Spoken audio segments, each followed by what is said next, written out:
বিদায় হজের বাসনে জীবনের শেষ মুহূর্তে আমার নবীজি সমস্ত সাহাবা কেরামগণের সামনে বয়ান দিচ্ছেন, আমার নবী আলোচনা করছেন।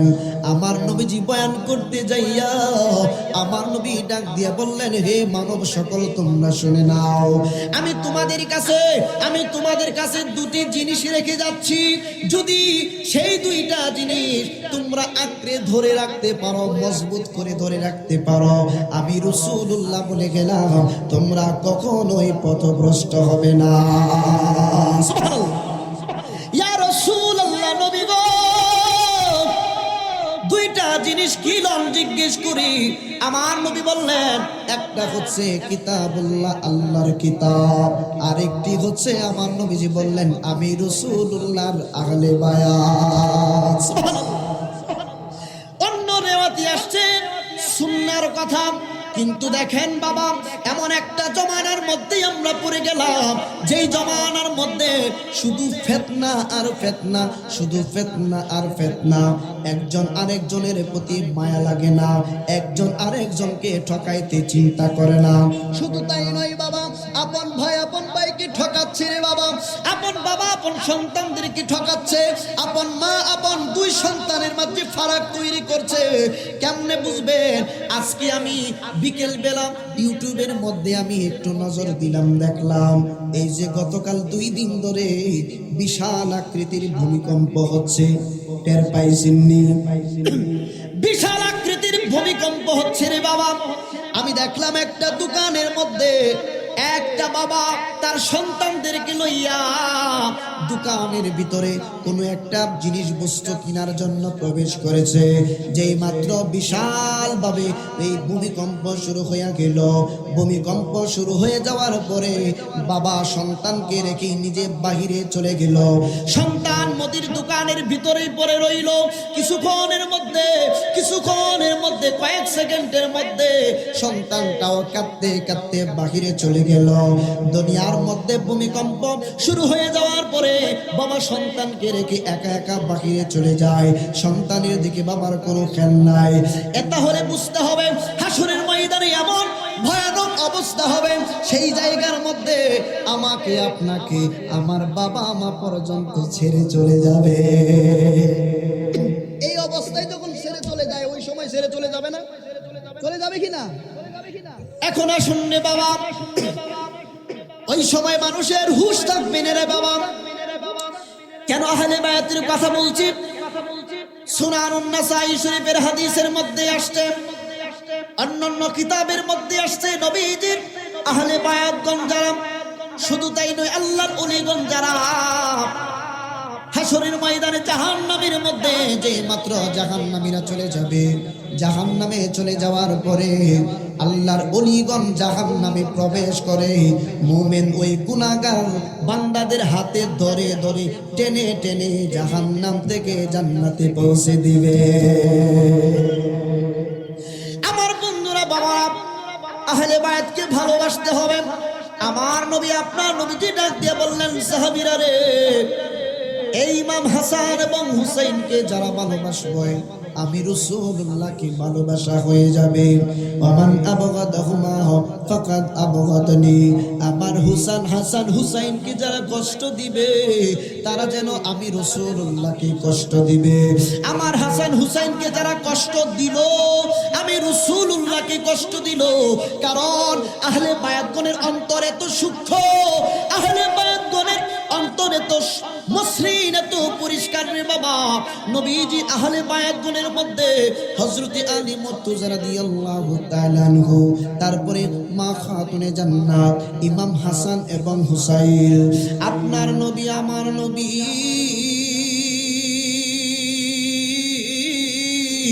রহমাতুল লিল আলামিন নবীজির কন্যা বাসার মধ্যে তিনি অবস্থান করছেন।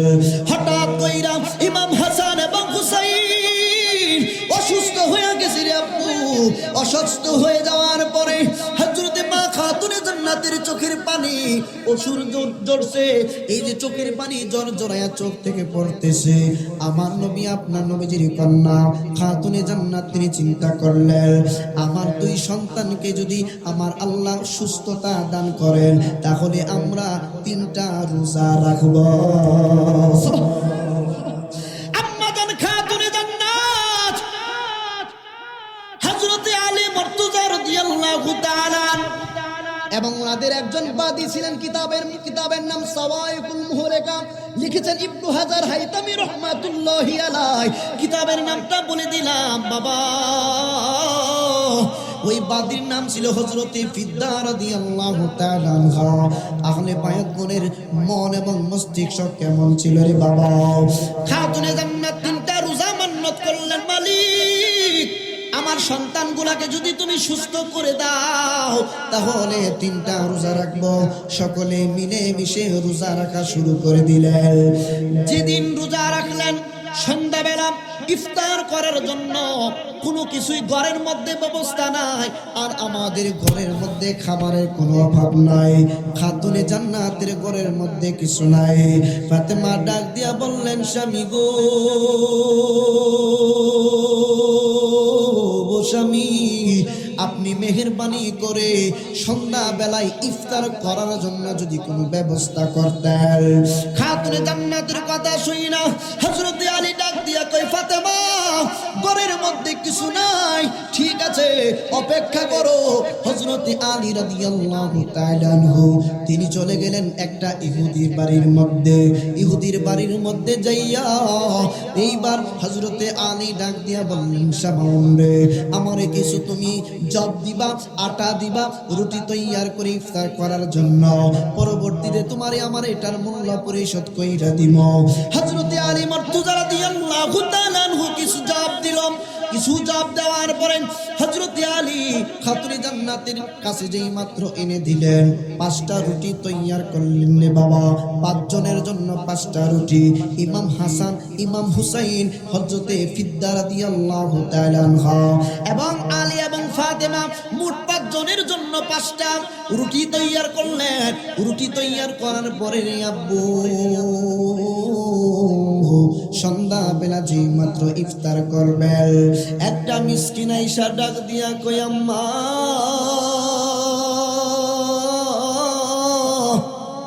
আম্মা গো, আমি একজন মিসকিন মানুষ, আমি সমস্ত দিন কিছু খাবার খাই নাই, আমি কয়েকদিন যাবত কোনো খানা দানার ব্যবস্থা নাই, আমারে যদি একটু কষ্ট কইরা একটু খাবারের ব্যবস্থা কইরা দিতেন বড় ভালো হতো, আমি খুব খুশি হইতাম গো মা। খাতুনে জান্নাত কি করলেন? 5টা রুটি মিসকিনকে দান করে দিলেন। সুবহানাল্লাহ। খাতুনে জান্নাত 5টা রুটি মাত্র আছে, 5 জনে ইফতার করবে। কিন্তু খাতুনে জান্নাত দেখেন নবী পরিবারের ব্যবহার দেখেন, নবী পরিবারের ইখলাস কত সুন্দর দেখেন। খাতুনে জান্নাত 5টা রুটি এই মিসকিনকে দান করে দিলেন। মিসকিনকে দান কইরা দিয়া খাতুনে জান্নাত সব 5 জন মিলে পানি দিয়া তারা ইফতারি করলেন। একদিন যেই মাত্র এইভাবে চইলা গেল, দ্বিতীয় দিন খাতুনে জান্নাত আবার 5টা রুটি তৈয়ার করলেন। দ্বিতীয় দিন আবার রোজা রাখলেন, তিনারা ইফতার করার জন্য প্রস্তুতি নিচ্ছেন। হঠাৎ করে একজন ইয়াতিম আসে ডাক দিয়া কই, কে আছেন ঘরের মধ্যে? এই যে ইয়াতিমকে যদি একটু খাবার দিয়া একটু সহযোগিতা করতেন তাইলে বড় ভালো হতো, খুবই উপকৃত হইতাম। খাতুনে জান্নাত রাদিয়াল্লাহু তাআলা আনহা তিনি কি করলেন? 5টা রুটি এতিম বাচ্চাটাকে দিয়ে দিলেন, এতিম মানুষটাকে তিনি দিয়ে দিলেন।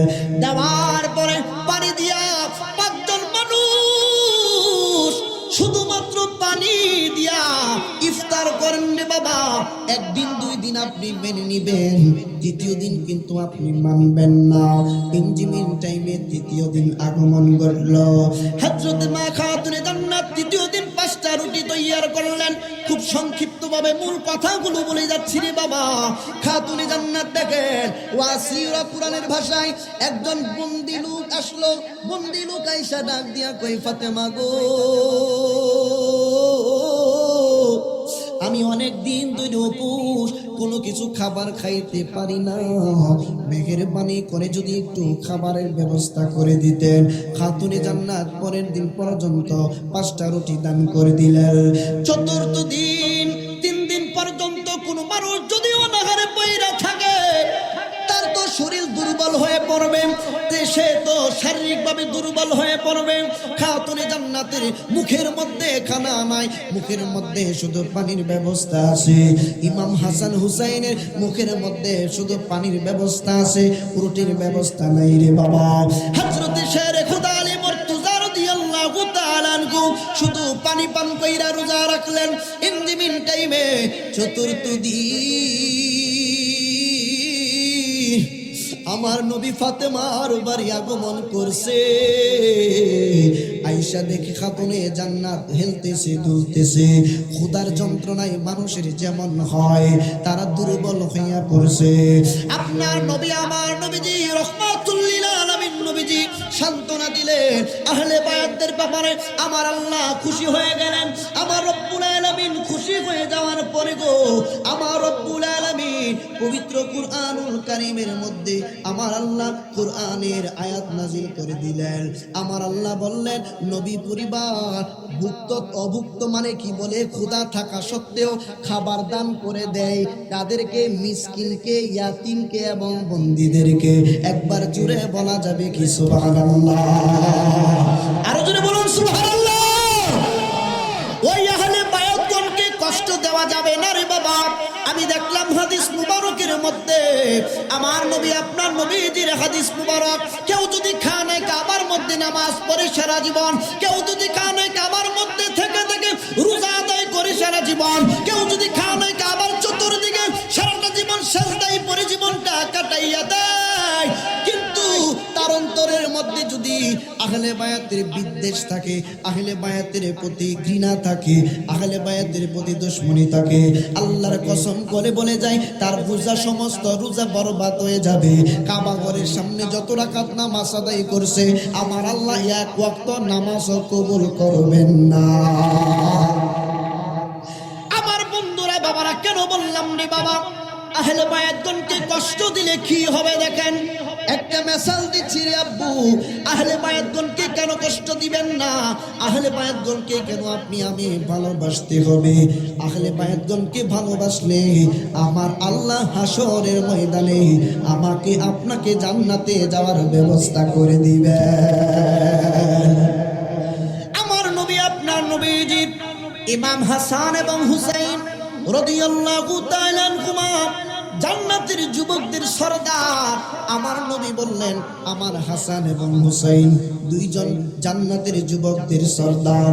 এখন আপনাদেরকে আমি বুঝাইয়া দিচ্ছি, আজকে যে জামানার ফিতনার জামানার মধ্যে পড়লাম রে বাবা, মুক্তাসার কিছু কথা না বললেই নয়। আজকে দেখবেন মোবাইলের মধ্যে অ্যাপস বের হয়েছে, কুরআনের অ্যাপস। কুরআন মোবাইলের মধ্যে পড়া যায়। কুরআন মোবাইল থেকে অর্থ পরে পরে মানুষকে অনেক গুমরাহ করছে, ফতোয়া দিচ্ছে।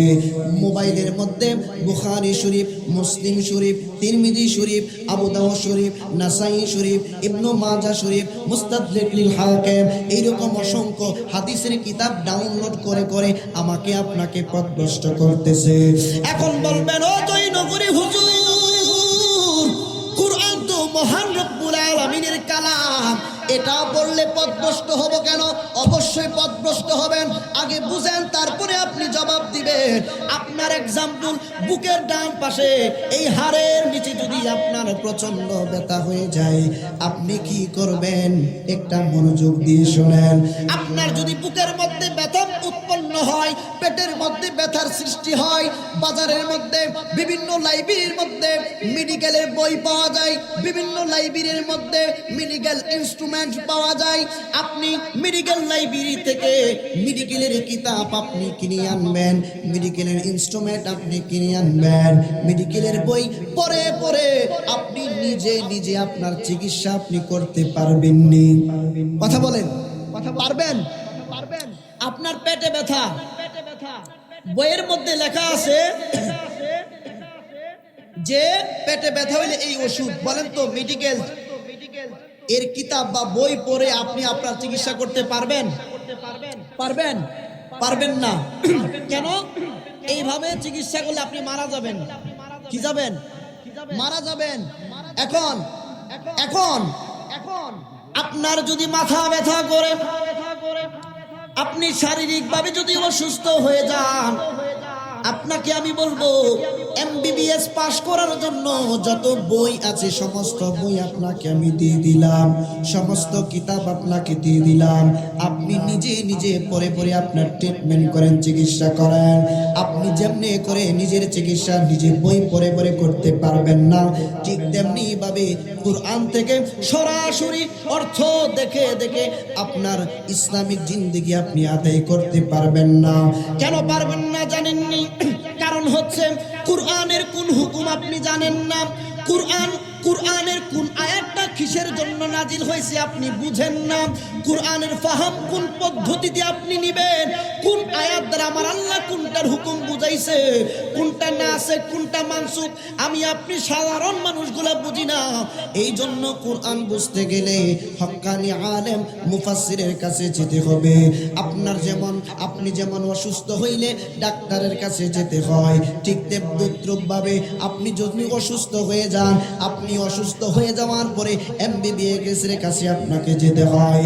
ঠিক তদ্রুপভাবে আপনি যদি কোনো মাসআলা, কোনো ফতোয়ার ব্যাপারে বিপদের সম্মুখীন হন, আপনাকে যেতে হবে মুফতির কাছে, আপনাকে যেতে হবে হক্কানি এবং একজন আলেমের কাছে। আমার বন্ধুরা, বাবারা, একই হাদিস, সহিহ হাদিস আপনি মানতে পারবেন না। কেন মানতে পারবেন না আপনি জানেন না? বাবা গো, আমার আল্লাহ বলছে আপনি রাসূলুল্লাহর আহলে বায়াতগণকে আপনার উম্মতেরা যেন ভালোবাসে। আমার নবী বলছেন হাসান হুসাইনকে যারা কষ্ট দিব, আমি রাসূলুল্লাহকে যেন তারা কষ্ট দিল। কিতাবের নাম সাওয়াইকুল মুহরাকাম, তাফসীরে রুহুল বায়ানের মধ্যে কথাটা আসছে। আপনার নবী, আমার নবীজির দুই পুত্র ইমাম হুসাইন রাদিয়াল্লাহু তাআলা আনহু যে মাত্র শহীদ হয়ে গেলেন, নবী পরিবারের যত মানুষ আছে যারা শহীদ হয়ে গেল, অবশেষে দুইটা মা খাতুনে জান্নাতের বাগানের বংশের দুইটা যুবক, দুইটা বাচ্চা কোনোভাবে জীবিত আসলো। এই যে কারবালার ময়দান থেকে হাঁটতে হাঁটতে ক্ষুধার যন্ত্রণায় বালুকাময় প্রান্তর দিয়ে হাঁটতেছে রে বাবা।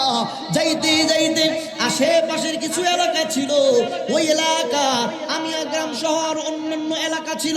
একটা গ্রামের ভিতরে যেই মাত্র ঢুকলো রে আব্বু, ঢোকার পরে একজন চৌধুরীর ভারী ছিল। চৌধুরী ছিল একজন মুসলমান মানুষ, মুসলমান। এই ধনাঢ্য চৌধুরী ব্যক্তি দুপুর বেলা যে মাত্র ঘুমন্ত অবস্থায় ছিল। বাচ্চা দুটি চিন্তা করলো আমরা প্রচন্ড ক্ষুধার্ত, জায়গা নাই কোনো জায়গায় যাওয়ার। ইন টাইমে দুইটা যুবক এই চৌধুরী সাহেবের বারান্দার মধ্যে গিয়ে বসে রইল আর কান্দে, হাই হাই রে, আমাদের মা বাবাকে শহীদ করে ফেলছে, আমরা নবী পরিবার হারাইলাম, মা বাবা হারাইলাম।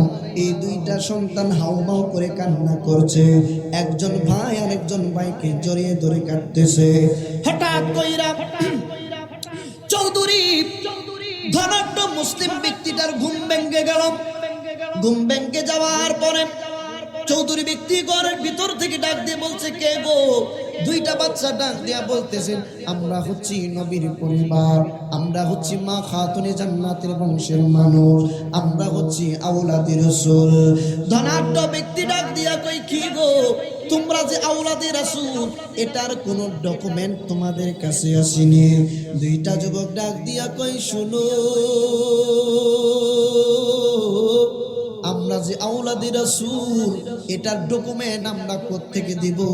আমরা নিতান্তই ছোট মানুষ, আমাদের কাছে কোনো ডকুমেন্ট নাই, কোনো প্রমাণাদি নাই। এন্ডিমিন টাইমে চৌধুরী সাহেব বলল, যেহেতু ডকুমেন্ট না হয় আমার বাড়ি থেকে তোমরা দূরে সরে যাও, আমার বারান্দা থেকে তোমরা অন্য দিকে চলে যাও। নবীর পরিবারের দুইটা বাচ্চা ডাক দিয়া কই, ওগো মহাশয়, আমাদের যাওয়ার কোনো জায়গা নাই, আমাদেরকে তাড়িয়ে দিবেন না।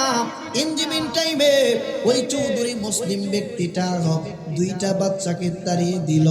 কারবালার জমিন থেকে ক্ষুধার যন্ত্রণা নিয়ে এসেছে। তাদের সামনে কত মানুষের কল্লা আলাদা কইরা দিছে গো। তাদের সামনে তাদের আব্বা আম্মাকে কতল করে শহীদ করে দিছে।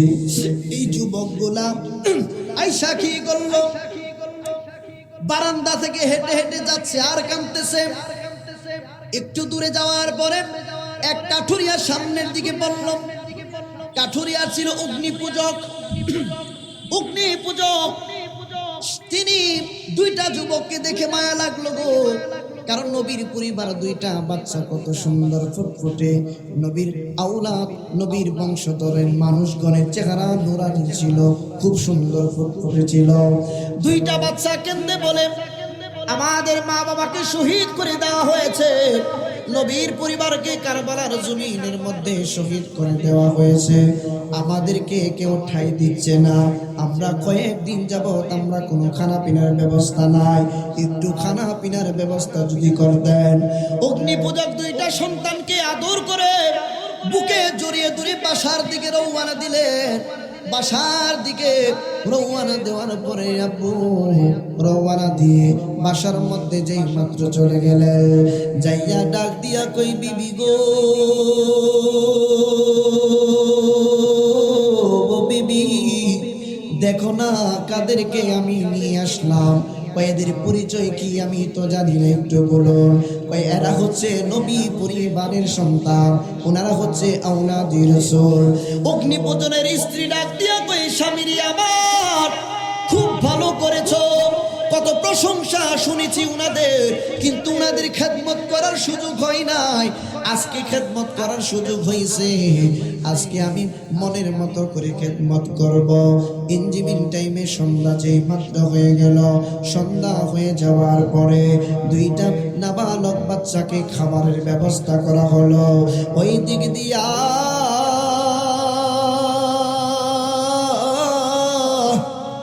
রাত্রিবেলা ধনাঢ্য ব্যক্তি ঘুমের ঘরে যে মাত্র চইলা গেছে, যাওয়ার পরে দেখতেছেন হাসরের ময়দান কায়েম হয়ে গেছে, কিয়ামত হয়ে গেছে, হাসরের ময়দান কায়েম হয়ে গেছে। হাসরের ময়দান কায়েম হয়ে যাওয়ার পরে জান্নাতীরা জান্নাতের দিকে চলে যাচ্ছে রে আব্বু, জাহান্নামীরা জাহান্নামের দিকে চলে যাচ্ছে। ধনাঢ্য ব্যক্তি দেখতেছে কিছু ফেরেশতা এসে জাহান্নামে শিকল দিয়ে তাকে বেঁধে টেনে টেনে শেষরাইয়া জাহান্নামের দিকে যে মাত্র নিয়ে যাচ্ছে।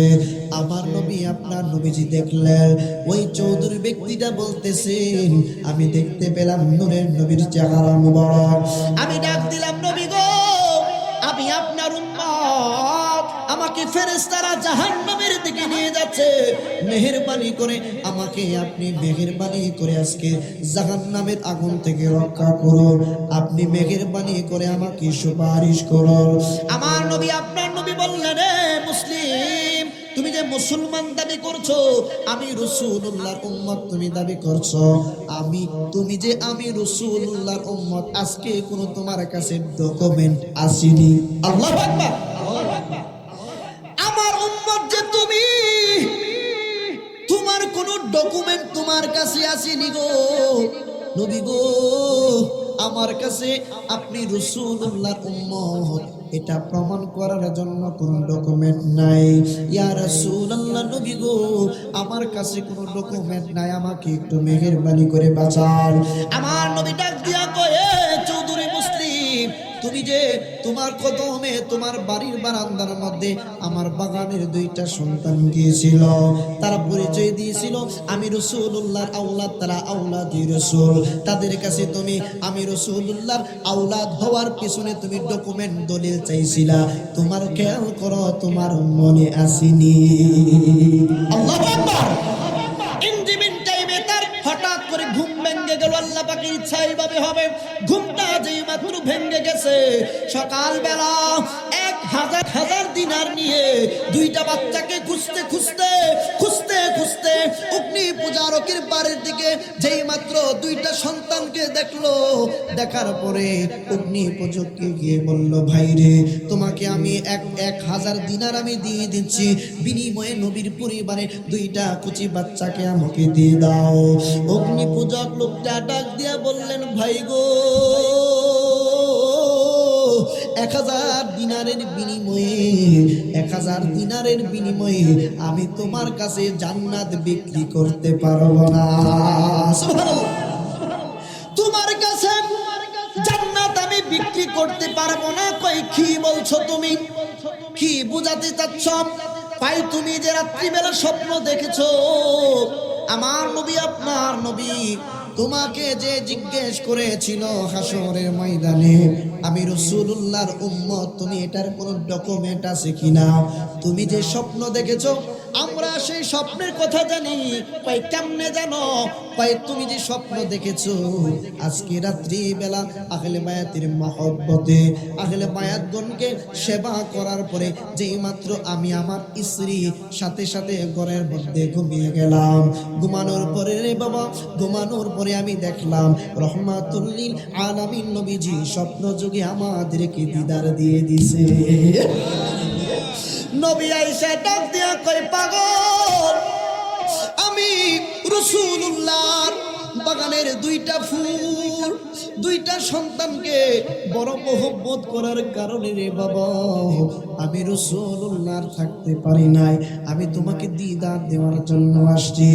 ওই অগ্নি পূজক লোকটা ডাক দিয়া কই, নবী গো, নবী গো, আপনার চেহারা মুবারক এত সুন্দর, আপনি রাসূলুল্লাহ এত সুন্দর, আপনি রাসূলুল্লাহর কথাবার্তা এত সুন্দর, আপনি রাসূলুল্লাহর কণ্ঠ মুবারক এত সুন্দর, ইয়া রাসূলুল্লাহ, নবী গো, যেই আহলে বায়াতের মহব্বত করলে, যেই আহলে বায়াতের খেদমত করলে, আপনি রাসূলুল্লাহ স্বয়ং আমাদের দেখা দিয়ে দেন, ইয়া রাসূলুল্লাহ, নবী গো, আর দেরি করবেন না, আমাদেরকে তাড়াতাড়ি মুসলমান বানিয়ে দেন। আরেকটা বর্ণনা এসেছে রে বাবা, হাসরের ময়দানে তাদেরকে মুসলমান বানিয়েছিল। অন্য একটা রওয়ায়াতে আমার নবী আপনার নবীজি ঘুম থেকে যে মাত্র স্বপ্ন যুগ থেকে আমার নবী আপনার নবীজি চইলা গেছে, লোকটা কাঁদতে কাঁদতে বেহুশ হয়ে যাওয়ার মতো। গো মায়ার নবী গো, তুমি প্রেম শেখায়া কোথায় লোকাইলা, বলো ও গো মায়ার, তুমি প্রেম শেখায়া লোকাইলা, আমরা কেমনে যাব তোমার কাছে নবী, কেমনে যাব কাছে নবী, স্বপ্নে এসে বলো না তুমি প্রেম শেখায়া লোকাইলা, বলো গো মায়ার নবী গো, তুমি প্রেম শেখায়া। অগ্নি পূজক ডাক দিয়া কই, মুসলমান শুনো, তুমি যে বলছো 1000 দিনারের বিনিময়ে দুইটা সন্তানকে নিয়ে যাইবা, কিন্তু 1000 দিনারের বিনিময়ে আমি দুইটা জান্নাত বিক্রি করতে পারবো না। ইনজিবিন টাইমে তার বিবি যেই মাত্র আসলো, কয় রাত্রিবেলা স্বপ্ন যুগে আমাকে আমার স্ত্রীকে আমার নবী শুভ সংবাদ দিয়েছেন এবং আমাদেরকে জান্নাতের শুভ সংবাদ দিয়েছেন। নবী পরিবারের প্রতি মহব্বত, ইশক আপনার যদি থাকে, একটা এক্সাম্পল দেই, অসুবিধা হবে? ফাঁকে ফাঁকে কিছু বিষয় বুঝবো।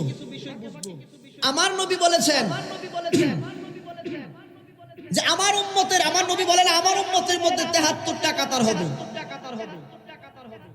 বনি ইসরাইলের মধ্যে 72টা কাতার,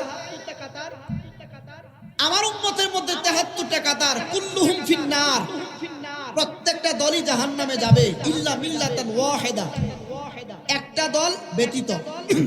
আমি প্রত্যেকটা বিষয়ে ইবারত টানছি না, সময়ের ব্যাপার। একটা দল ব্যতীত আমার নবী বলছেন, সাহাবারা জিজ্ঞেস করলেন ইয়া রাসূলুল্লাহ, তাদের পরিচয়।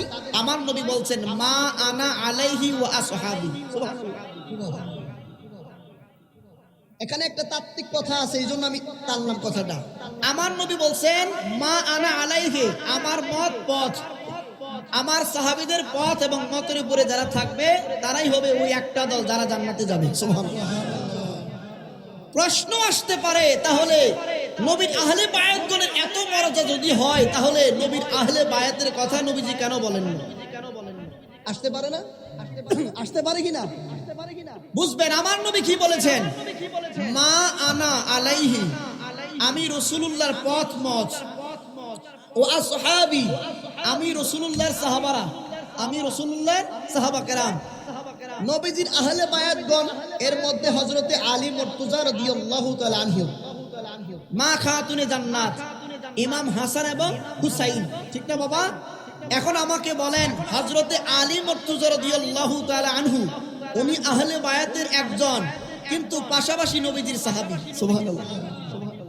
তো আমার নবী বলছেন আমি এবং আমার সাহাবী মত এবং পথের উপরে যারা থাকবে, তো আমার রাসূল বলছেন আমার সাহাবীদের মত পথ, তাহলে ইমাম হাসান হুসাইন এবং হযরতে আলী মা খাতুনে জান্নাত ওনারা কি সাহাবী না? ওনারা কি সাহাবী না? তো নতুন করে সাহাবীদের ভিতরে তো ওনারা পড়ে গেছেন, সাহাবীদের ভিতরে ওনারা, ওনাদের এক্সট্রা আবার মর্যাদা হচ্ছে নবীর পরিবার। সুবহানাল্লাহ। কথা বুঝতেছেন? এখন বুঝেন, আকীদা যদি আপনার নষ্ট থাকে, আকীদা যদি আপনার নষ্ট থাকে, তাহলে আপনার ঈমান আমল করে ফায়দা নাই। যদি আকীদা বিশুদ্ধ থাকে, আমল কম থাকলেও জান্নাতে যাওয়ার চান্স 100%। সুবহানাল্লাহ।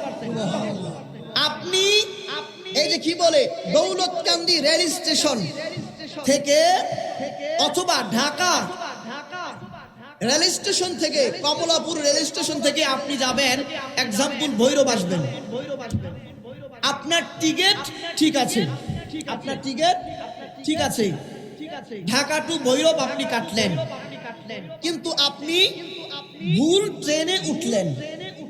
উঠার কথা মহানগর এক্সপ্রেস, আপনি উঠলেন বরিশাল এক্সপ্রেস। আপনি কোথায় যাবেন, ভৈরব না বরিশাল? কথা খুব বুঝবেন, সব আওয়াজ না, কিছু অন্য কথাও বলা লাগবে।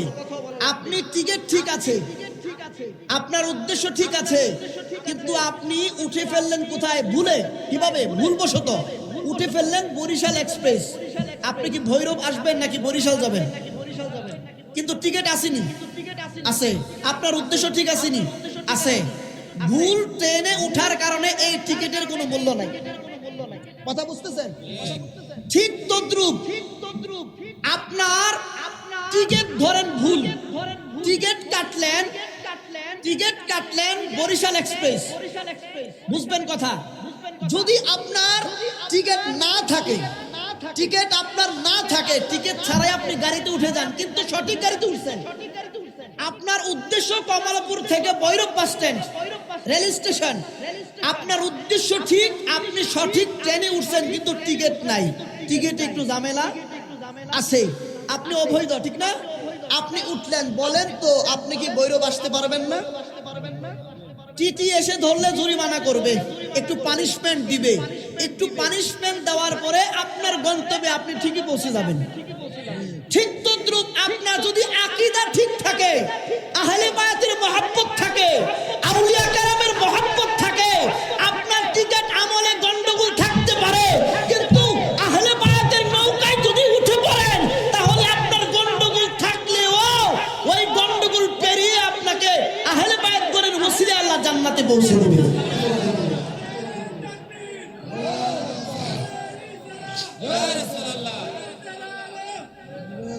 কেন বলছি এটা আমার কথা না, নবীজির হাদিস মুবারক। আমার নবী বলছেন আমার আহলে বায়াতগণ হচ্ছেন নূহের কিস্তির মতো। সুবহানাল্লাহ। হযরতে নূহ আলাইহিস সালাম উনি নৌকা বানালেন, সবাই জানেন। আল্লাহ এরার ঈমান আনবেরা ধ্বংস করে দাও, নৌকা বানাইলেন। ওনার উম্মতগণ উঠলেন, ভেড়া উঠলো, ভাগ উঠলো, সমস্ত পশু পাখি উঠলো, কিন্তু ওনার স্ত্রী উঠেন নাই, আর ওনার একজন সন্তান উঠেন নাই, তার নাম হচ্ছে কেনান। সন্তান উঠে নাই, তো নূহ আলাইহিস সালাম এর নৌকার মধ্যে পাপী হোক, গুনাহগার হোক, চোর হোক, যাই হোক, যারাই উঠেছে আল্লাহ পাক তাদেরকে মাফ করে দিয়েছেন। আমার নবী বলেছেন, আমার আহলে বায়াতগণ হচ্ছে নূহের কিস্তির মতো, যারা আহলে বায়াতের নৌকায় উঠবে তারা নাজাত পেয়ে যাবে। তাইলে আপনি মানুষ কোন জায়গায় বসবাস করে নিজের বিবেকটাকে খাটাই না। আপনি ইসলামিক কোন বিষয়ে আপনি যখন কোন মানুষের মতামত গ্রহণ করবেন, সুনান তিরমিজি শরীফের শেষের দিকে হাদিসটা আছে, আমার নবী বলছেন যার কথা শুনবে আগে তাকে দেখো, তাকে জাস্টিফাই করো। আপনি জাস্টিফাই না করতে পারলে আপনি লাইনচ্যুত হয়ে যাবেন। আপনি কি হয়ে যাবেন? লাইনচ্যুত হয়ে যাবেন। লাইনচ্যুত হওয়া যাবে না বাবা। আসতেছি সামনে। আমার নবী, আপনার নবী রাহমাতুল লিল আলামিন নবীজি হাদিস মুবারাকের মধ্যে বলেছেন, আহলে বায়াতগণের বিপক্ষে যারা অবস্থান করবে তাদেরকে আল্লাহ পাক জান্নাতে প্রবেশ করতে দিবে না। আহলে বায়াতগণের বিপক্ষে অবস্থান করলে আমার নবী জান্নাতে প্রবেশ করতে দিবে না। আপনাকে যদি বলি, আমি আশরাফুল হক জয়নগরী যত বড় মুফতি মুহাদ্দিস হয়ে যাই না কেন, খাঁটি বাংলায় বলছি, আপনার সন্তানকে যদি আমি কষ্ট দেই বেশি পরিমাণে, খুব কঠিন ভাবে, অন্যায় ভাবে, আপনি আমার সাথে কথা বলবেন? আপনি আমাকে সালাম দিবেন? তা আপনি একজন সাধারণ নবীর উম্মত, আপনার সন্তানকে আমি কষ্ট দেওয়ার কারণে আপনি আমাকে সালাম দেন না, কথা বলেন না, এত মৌলবী না, এই কথা কইবেন? তাইলে যেই নবীর নাতি ইমাম হুসাইনের গলায় যারা ছুরি দিছে, আপনি মরেন জবাই করার পরে হেরা জান্নাতে যাইব? সম্ভবই না। এটা যাবে কখনো? ইম্পসিবল। যারা আমার নবী, আপনার নবীজি, দেখেন একটা সূত্র শিখেন। আল্লাহ বলছেন আমার নবীকে যারা কষ্ট দিচ্ছে এবং ভবিষ্যতে দিবে, কোরআনের আয়াত আছে, নিশ্চয়ই যারা আমার রাসূলকে কষ্ট দিচ্ছে এবং দিবে, দুনিয়াতেও তাদের জন্য লানত, আখিরাতেও তাদের জন্য লানত। বুঝবেন? এখন আপনি যে বিষয়গুলা গ্রহণ করছেন, যে বিষয়টাকে বিদআত, হারাম, শিরক বলছেন, সেই বিষয়টা আপনি নিজে নিজে পরে বলছেন না, আপনি অমুক হুজুর থেকে শুনছেন। কথা বুঝছেন? অমুক হুজুর থেকে বুঝছেন। আমারে কথার কথা, ইফ ইউ ডোন্ট মাইন্ড, আমি নাম বলবো না, আমাকে হঠাৎ করে একদিন জিজ্ঞেস করলো যে এইভাবে চুল রাখছো তুমি, এগুলি তো মহিলাদের মতো দেখা যায়, এগুলি তুমি চুল কাটটা লেলে ভালো হয় না। তা আমি, উনি মুরব্বী, উনি সৌদি আরব থাকতেন, অনেক বছর থাকছেন, বুঝলাম। আমি বললাম চুল মহিলাদের মতো দেখা যায়, এটা বিদআত বা নিষেধ। তো এটা তো আরবিতে লেখা আছে হাদিসে। কিভাবে লেখা আছে? আরবিতে না। তো এটাকে কি বলছেন আপনি? কয় এটা তো বাবরি। আমি বললাম চুলের আরবি তো সে বলে ফেলবে, কারণ হচ্ছে সৌদি আরব থাকে, চুলের আরবি বলে ফেলবে না। আচ্ছা, বাবরির আরবি কি আমাকে বলেন আপনি? আমি জিজ্ঞেস করলাম, তো বাবরির আরবি তো জানি না। আমি কই তাইলে বাবরি রাখা নিষেধ, এটা কি হাদিসের মধ্যে কি বাংলায় লেখা আছে না ইংরেজিতে ও আরবিতে? তা আপনি যেহেতু বাবরির আরবি জানেন না, আপনি বুঝলেন কেমনে যে এই বিষয়টা বাবরির ক্ষেত্রে? কথা বুঝতেছেন? কথা বুঝতেছেন? মুসলমান শুনেন, আমি পরিষ্কার বলছি, আমি খুব ছোট মানুষ, আপনাদের এলাকার সন্তান। আমি এতদিন কিছু বলি নাই, শুধু শুনলাম, শুনতেছিলাম। আলহামদুলিল্লাহ, আমার একটা ধাপ ছিল এগিয়ে যাওয়ার, সেই ধাপ আমার পূরণ হয়েছে। আল্লাহ পাক আমার আশা পূরণ করছি। আমি ঢাকার একটি মাদ্রাসা থেকে আমি ইফতা করেছি, মুফতি কমপ্লিট করেছি, যেটা ইফতা বলে, এবং ফার্স্ট ক্লাস পাইলাম। প্রত্যেক বিষয়ে 90-এর উপরে আমার নাম্বার, আলহামদুলিল্লাহ। এখন এটা অহংকার না, আল্লাহ মাফ করুক। কেন বলছি? আমি এলাকার সন্তান, আমি কিছুদিন স্কুলে পড়াশোনা করেছি, জয়নগর হাই স্কুলে। তুই স্কুলে গেছে কি জানি? আপনি এত বড় পণ্ডিত, এত বড় মহাশয়, কোরআন হাদিসের সব কিছু বুঝেন, তো আমি যেহেতু বুঝি না, আপনি তো আমার সাথে বসলে কথা বলতে আপনার ভয় লাগার কথা না। কথা বুঝতেছেন? আমার সাথে আপনি কথা বলতে আপনার কোনো ভয় লাগবে? একজন হাফেজ সাহেব যদি একজন মূর্খ লোকের কাছে গিয়ে বলে, বা একজন মূর্খ লোক যদি একজন হাফেজ সাহেবকে বলে আমার সামনে কোরআন তেলাওয়াত করেন তো দেখি, হাফেজ সাহেবের তো কোনো ভয় থাকার কথা না, কারণ সে তো মূর্খ, কোরআন তেলাওয়াতই জানে না। এখন হাফেজ সাহেব যদি ভয় পায় তার মানে ডাল মে কুছ কালা হে, কোনো একটা গন্ডগোল। বুঝতেছেন? আলহামদুলিল্লাহ 2 বছরের ভিতরে প্রায় 300-র উপরে মুফতি আমার হাতে আল্লাহ পাক তৈরি করার সুযোগ দিছি আলহামদুলিল্লাহ। এটা কেউ জানে না, আমার ঘরের ফ্যামিলিও। আমার বাবাই যখন নতুন বিদেশ থেকে আসছে মহেশপুর বাজারে যখন ফুস্টারে আমার নাম দেখছে আর কি, প্রথম আর কি, তুই কি রে কি এমন কাজ করছ, তোর ফুস্টারও নাম লেখা সাফাই দিছে কিনলে। তো বিষয়টা হচ্ছে অনেক কষ্ট করেছি জীবনে এই পর্যন্ত আসতে, কিন্তু আমার দায়িত্ব হচ্ছে জয়নগর মহেশপুর আহলে সুন্নাহ ওয়াল জামাতের যারা নবী প্রেমিক, ওলি প্রেমিক, আহলে বায়াতের প্রেমিক, ওনাদেরকে সঠিক গাইডলাইন, সঠিক কথাগুলো ওনাদের কানে পৌঁছানো, যাতে করে কোন বিদআতি মানুষ আপনাদেরকে বিভ্রান্ত না করতে পারে। কথা বুঝতেছেন? এই বর্তমান জমানার মধ্যে ফিতনা এমন ভাবে বেড়ে গেছে, আমাদের মসজিদের প্রত্যেকটা মসজিদের ইমামকে জিজ্ঞেস করবেন, ওনাদের 1 মাসের ভিতরে মনে হয় কেউ মাসালা জিজ্ঞেস করে না, কারণ সব মাসালা উত্তর দিয়ে দেয় সাউস্টেলের মধ্যে। সব মাসআলার উত্তর চায়ের দোকানে চলে, দোকানপাটে মাসআলা সমাধান হয়ে যায়। আম পাবলিক একে অপরকে উত্তর দিচ্ছে। ইমাম সাহেবের তো মাসআলা ফতোয়া দেওয়ার কোনো সুযোগই নেই। কথা বুঝতেছেন? তো যাই হোক, এই বিষয়টা থেকে দূরে থাকবেন, কারণ আমরা আম পাবলিক আছি। আপনারা কম বেশি নামাজ পড়েন, যারা কম বেশি নামাজ পড়েন কম বেশি হতে পারে, কিন্তু আকীদায়ে আহলে সুন্নাহ হতে হবে। এটা কুরআনের দাবি, হাদিসের দাবি। আহলে সুন্নাহ ওয়াল জামাত একমাত্র নাজাত প্রাপ্ত দল। জোরে বলুন সুবহানাল্লাহ। আমার বন্ধুরা, বাবারা, যেই কথা বলতেছিলাম, আপনার নবী, আমার নবীর ইমাম হুসাইন রাদিয়াল্লাহু তাআলা আনহু, ইমাম হাসান রাদিয়াল্লাহু তাআলা আনহু, নবীজির দৈহিত্র, নবীজির আহলে বায়াত, নবীজির একজন সাহাবী হযরতে হাসান রাদিয়াল্লাহু তাআলা আনহুর জুতা মুবারক নিজের কাপড় মুবারক দিয়ে মুছে দিচ্ছিলেন। ইমাম হুসাইন রাদিয়াল্লাহু তাআলা আনহু বললেন, কি ব্যাপার চাচা, আমি ইমাম হুসাইন এখানে দেখতেছি আপনি আমার ভাইয়ের জুতা মুবারক আপনি আপনার নিজের কাপড় মুবারক দিয়ে আপনি মুছে দিচ্ছেন।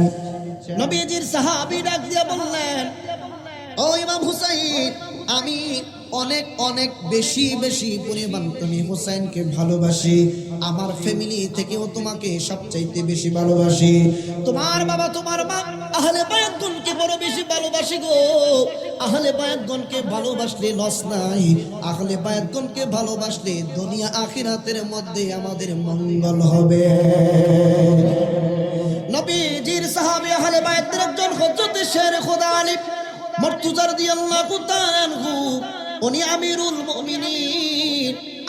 মুমিনিন ন্যায় বিচার প্রতিষ্ঠা করার জন্য বড় কঠোর ছিলেন রে বাবা, কাউকে ছাড় দিতেন না। ওই আলী মুর্তজা রাদিয়াল্লাহু তাআলা আনহু সহ আহলে বায়াতগণের একজন প্রেমিক ছিলেন। ওই আহলে বায়াতগণের প্রেমিক হঠাৎ করে কোনো কারণে ওই লোকটা চুরির অপবাদে মানুষের কাছে ধরা খেল রে বাবা। চুরির অপরাধে যে মাত্র ধরা খেল, ধরা খাওয়ার পরে আমিরুল মুমিনিন হযরত আলী রাদিয়াল্লাহু তাআলা আনহুর দরবারে নিল, হুজুর এই লোকটা চুরি করেছে, অন্যায় করেছে, শরীয়তের শাস্তির ব্যবস্থা করেন। আমিরুল মুমিনিন হযরত আলী মুর্তজা রাদিয়াল্লাহু তাআলা আনহু শরীয়তের ফয়সালা অনুযায়ী তার হাতটা কেটে দিলেন, হাতের কবজি থেকে হাতটাকে কেটে দিলেন। হাতটা কেটে দেওয়ার পরে ফিনকি দিয়ে রক্ত ঝরছে রে বাবা। ফিনকি দিয়ে রক্ত ঝরার পরে এই লোকটা কাঁদতে কাঁদতে কাঁদতে কাঁদতে বাড়ির দিকে রওনা হয়ে গেল। যেই মাত্র এই যে বাড়ি এবং হযরত আলী রাদিয়াল্লাহু তাআলা আনহু দরবার থেকে মাঝামাঝি পথ মতান্তরে ওনার বাড়ির দিকে যেই মাত্র পৌঁছে গেলেন, ওনার সঙ্গে দেখা হইল নবীজির একজন প্রবীণ সাহাবী, যার নাম হচ্ছে হযরতে সালমান ফারসি রাদিয়াল্লাহু তাআলা। অন্য আরেকজন সাহাবী ছিলেন, জিজ্ঞেস করলেন, কি ব্যাপার, তোমার হাত থেকে রক্ত ঝরছে কেন, তোমার হাতটা কেন কাটা দেখা যায়? এই লোকটা ডাক দিয়ে বললেন, আমি অন্যায় করেছি, চুরি করেছি। আমিরুল মুমিনিন আমার হাতটাকে কেটে জাহান্নামের আগুন থেকে আমাকে তিনি রক্ষা করেছেন। জাহান্নামের আগুনে আমি জ্বলতাম, জাহান্নামের আগুন থেকে আমার হাতটাকে রক্ষা করেছেন, শরীয়তের ফয়সালা তিনি আমার হাতটাকে কেটে দিয়েছেন। হযরত আলী মুর্তজা রাদিয়াল্লাহু তাআলা আনহুর প্রতি এমন উদারতা, এমন সম্মান দেখা মাত্র সালমান ফারসি রাদিয়াল্লাহু তাআলা আনহু বলেন, এ যুবক, তোমার হাত কেটে দিয়েছে যেই ব্যক্তি, ওনাকে এত সম্মান করো, এত শ্রদ্ধা করো। কই হুজুর, আমি এত সম্মান করি, শ্রদ্ধা করি, ওনাকে শুধু নয়, ওরা আহলে বায়াতকে আমার জীবনের চাইতে আমি বড় ভালোবাসি। সালমান ফারসি রাদিয়াল্লাহু তাআলা একটা দরুদ মারলেন আমিরুল মুমিনিন হযরত আলী মুর্তজা রাদিয়াল্লাহু তাআলা আনহুর দরবারে ডাক দিয়া বলতেছেন, আমিরুল মুমিনিন,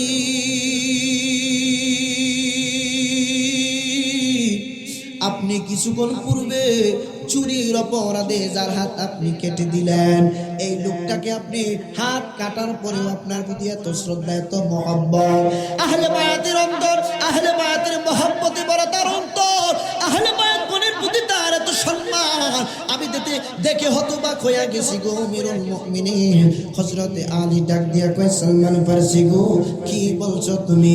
কয় জি হ্যাঁ। কয় এত বড় ভক্ত, এত বড় আহলে বায়াতের প্রেমিক চুরি করলো, আমি শরীয়তান শাস্তি দিয়েছি, আমি তাকে জাহান্নামের আগুন থেকে তার হাতটাকে বাঁচিয়ে দিলাম। আমিরুল মুমিনিনকে ডাক দিয়া কয়, হুজুর, আপনি মেহেরবানি করে যদি অনুমতি দেন, এই লোকটাকে আপনার কদম মোবারকে আনতে পারি। আলী মুর্তজা রাদিয়াল্লাহু তাআলা আনহু ডাক দিয়া বললেন, সালমান ফারসি গো, কেন আপনি আমার জন্য বলছেন? কয় হুজুর, আপনার এত বড় প্রেমী কাটা হাত লইয়া ঘোরাঘুরি করবে, এটা শোভা পাই না। আলী রাদিয়াল্লাহু তাআলা আনহু বললেন, ঠিক আছে, ওই বাংলাটাকে আমি হযরতে আলীর কদম মোবারকে তাড়াতাড়ি নিয়ে আসো। হযরতে আলী মুর্তজা রাদিয়াল্লাহু তাআলা আনহু যেই মাত্র অনুমতি দিয়ে দিলেন রে আব্বু, অনুমতি দেওয়ার পরে সালমান ফারসি রাদিয়াল্লাহু তাআলা নিজ দায়িত্বে এই পাগলাটাকে, হযরতে আহলে বায়াতের প্রেমিকটাকে হযরতে আলী মুর্তজা রাদিয়াল্লাহু তাআলা আনহুর কদম মোবারকে আনলেন। আনার পরে ডাক দিয়া কই, হুজুর, আপনার কদম মোবারকে আবার ডাকলেন, আমি তো একবার অন্যায় করেছি, আপনি আমার হাতটা কেটে দিয়েছেন, আমি এর জন্য কোনো দুঃখিত না, আমি খুবই খুশি। আপনি আমার হাতটাকে জাহান্নামের আগুন থেকে বাঁচাইয়া দিয়েছেন, আপনি আমার হাতটা জাহান্নামে পুরতো আমি কষ্ট পাইতাম, সেই কষ্ট থেকে আপনি বিতাড়িত করলেন। হুজুর, আপনার প্রতি আমার কোনো মনের ভিতরে কষ্ট নাই। আলী ডাক দিয়া কই, পাগলা,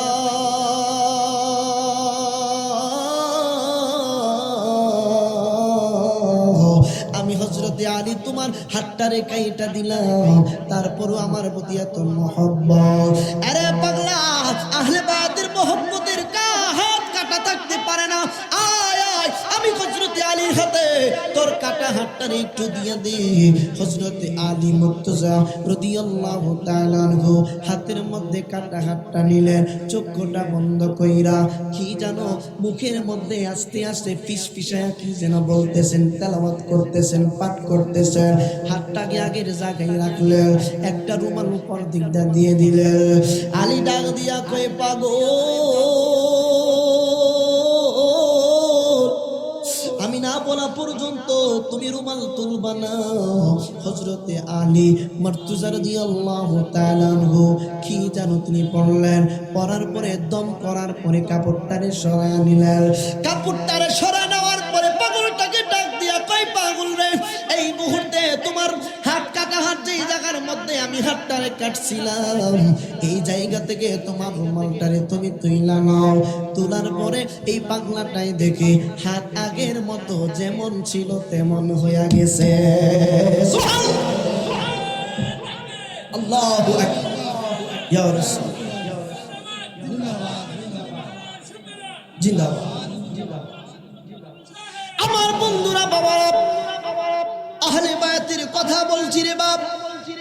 নবীর পরিবারের প্রতি সুতা পরিমাণ যদি, বিন্দু মাত্র পরিমাণ যদি আপনার ঘৃণার জন্ম হয়, ওয়াল্লাহি আল্লাহর কসম, আপনার আমলের কোনো দাম থাকবে না। আপনার সালাতের কোনো মর্যাদা হবে না, আপনার রোজার কোনো দাম থাকবে না, আপনি হজ করলে হজ কবুল হবে না। আল্লাহর কসম করে বলে যায়, আহলে বায়াতগণের প্রতি সুতা পরিমাণ যদি ঘৃণার জন্ম আপনার অন্তরে হয়ে যায়, হাদিস মুবারকের মধ্যে আমার চোখ দিয়ে আমি একটু আগে পড়ে এসেছি, কিতাবটা খুলে দেখলাম, আহলে বায়াতদের প্রতি যারা ঘৃণা করবে, একটুখানি অমনোযোগিতা থাকবে, আমার নবী বলছেন সে এক নাম্বার মুনাফিক। সে এক নাম্বার কি?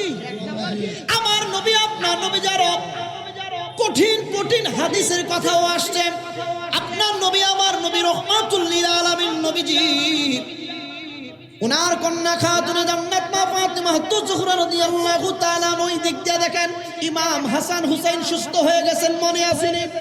ইমাম হাসান হুসাইন সুস্থ হয়ে গেছে, সুস্থ হয়ে যাওয়ার পরে বাবা, সুস্থ হয়ে যাওয়ার পরে আমার নবী আপনার নবীজি খাতুনের জান্নাতের বাড়িতে যান, খাতুনে জান্নাতের খোঁজ খবর নেওয়ার জন্য।